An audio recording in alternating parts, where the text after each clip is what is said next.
All right. I think this question's about gun control. Let me see. Look, if you take away guns, she wants to take away everyone's gun. If you take away guns, can't do it. Another thing, I don't know how they keep getting away with saying. I mean, I've had these gun control arguments going back for years, just like the rest of you. And Democrats have been in power multiple times in the presidency, in the legislature, in the Supreme Court. There's entire states controlled top to bottom, all three branches by Democrats. You can buy a gun in every single one of them. Every single one of them. And I don't know how they keep getting away with saying this thing. The Democrats want to take away all your guns. I just don't get it. Because people need the guns for protection.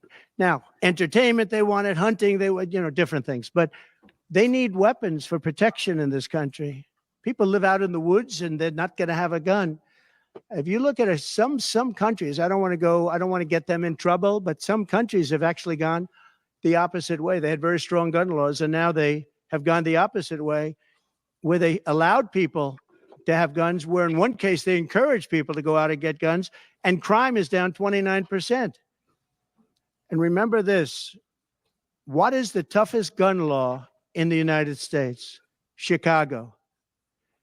On July 4th, 117 people were shot and 17 died.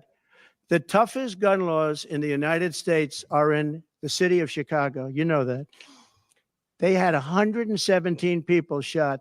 Afghanistan does not have that. All right. I'll go to you first, John. What are your thoughts on this brilliant observation that Donald Trump has made about our gun control laws in the United States? So I'm trying to look up the statistic right now. Yeah.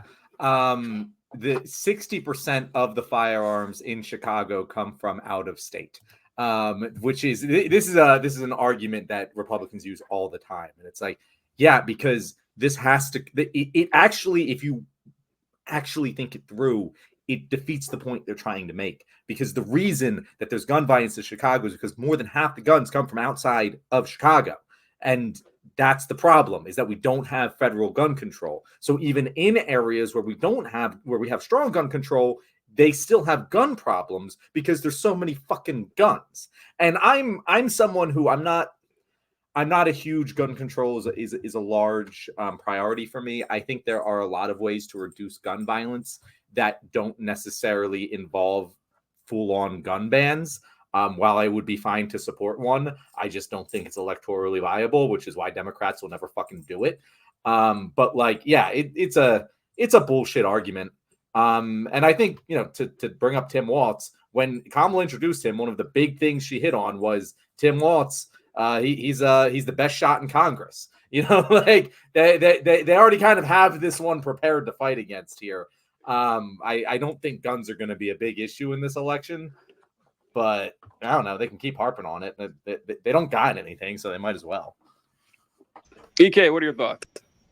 Yeah, it's like, I mean, like John said, man, like Chicago has guns because Indiana is one of the most lax states about like gun laws. So it's very easy to go over to Indiana and get guns. You can go to a gun show and get guns. Like I think they even did like a study and found like the majority of the guns that people kept on the police kept confiscating came from like one particular gun store in Indiana. So like, yeah, it's easy to point a finger at Chicago. Chicago's also like a huge population per capita. So, of course, you're going to have higher violence. I mean, like, it's the same old bullshit. And Chicago isn't even like the most dangerous city in the United States or having like the most murders.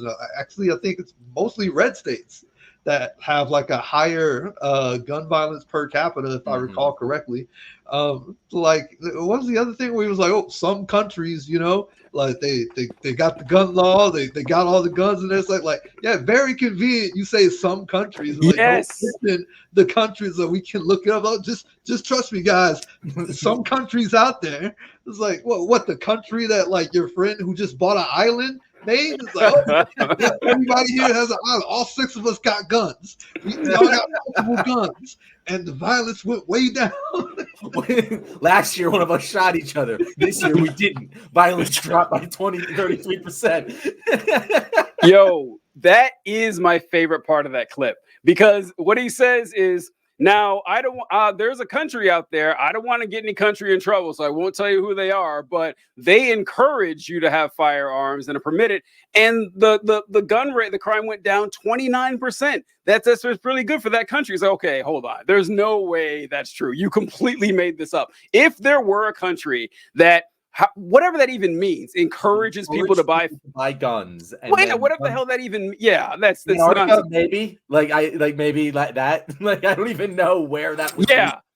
And what I remember hearing a lot years and years ago, I don't really hear it often anymore, but have you guys ever heard that Switzerland requires every male citizen to have a firearm, and their murder rate is, extremely low? This is an argument that I used to hear all the time, like 10 years ago. I don't hear it much anymore, but I would always correct people on this, because what Switzerland's murder rate is rather low.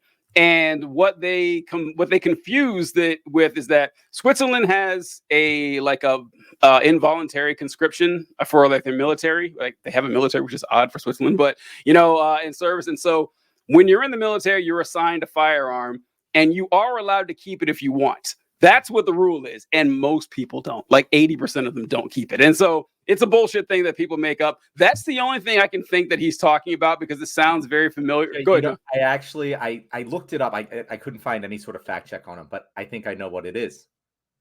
Where? I bet you it's Ukraine. Ukraine armed its population for obvious reasons. Mm-hmm. And you would imagine that crime statistics fell because you're in the middle of a war zone and you're not documenting as many crimes. Well, a bunch of men are shipped away too. A bunch of the men are gone. Yeah, that's going to lower. Yeah, mm-hmm. That would make that would track in my mind. It would also track why he didn't want to say what the country was. Yeah, it would. Yeah, it doesn't really fit into that. If I were to take a guess, someone told him that about Ukraine, and that's what he's referring to. I like that. I like it. And another thing I want to bring up. EK, I think, talked about both points that I wanted to mention here. But one thing you talked about, EK, was where'd it go? The fact that Chicago isn't even the most dangerous city. They always use Chicago. They've been using Chicago since the Rush Limbaugh days, at least. It's always been the go-to city for pretty obvious reasons, I think. We all know why they go with Chicago and everything. But I like pulling this up, too, that the number one city, EK, you were correct. It's in a red state. It's St. Louis, Missouri. 69.4 murders for every 100,000 people, which is wild. That is a wild number right there. I mean, that's insane. It's almost 3 times as much as Chicago. It's not even close, man. It is like it is insanity. That's what is that? That's like 10 is 5. That's like 15% higher than the next one, at Baltimore or some shit. And if you go down, is red state. It's red states, yeah. Red state, purple state, purple state, red state, blue state. That's the first blue state, Newark, New Jersey. Yep, you have to go to number 9 on the list before you get to a blue state. And Chicago's number 10. Like, it barely cracks the top 10. And so Chicago is safer than Kansas City, Missouri. I've never heard a Republican shit on Kansas City, Missouri once in my life. Never heard it. Never heard it one time. And where is it? Looking out here, Cincinnati, Ohio, Philadelphia, Milwaukee, Oklahoma. And when you look at the states themselves, because like you guys were talking about, a lot of the guns that do make their way into Chicago are from Indiana, because there's a lot of lax gun laws in Indiana. In fact, last year, I think Indiana just passed a constitutional carry law. And for those of you who aren't familiar with that, it's essentially you do not need a license to carry a firearm. Anyone can have it at any time. And it was a weird situation because where I work, we end up fighting against the Republicans a lot for the initiatives that go in front of the General Assembly and everything. And a lot of the time, the cops aren't on our side. The cops are always, pushing the worst shit possible. Yeah, not with this one. The constitutional carry. They're like, fuck no, we do not want that. Right? The cops stumbled their way into a good position because it makes sense, right? If you're a law enforcement officer, it's your job to make sure that the place is safe. Do you think they want any random asshole to be able to carry a firearm without proving they know anything about it? Doesn't that make their job a lot more dangerous? Won't that make the cops more trigger happy? Like the cops made like great point after great point, and the Republicans in the end are like, nah, we're still gonna do it. Fuck the police on this one. That's what they're going with on that. So yeah, the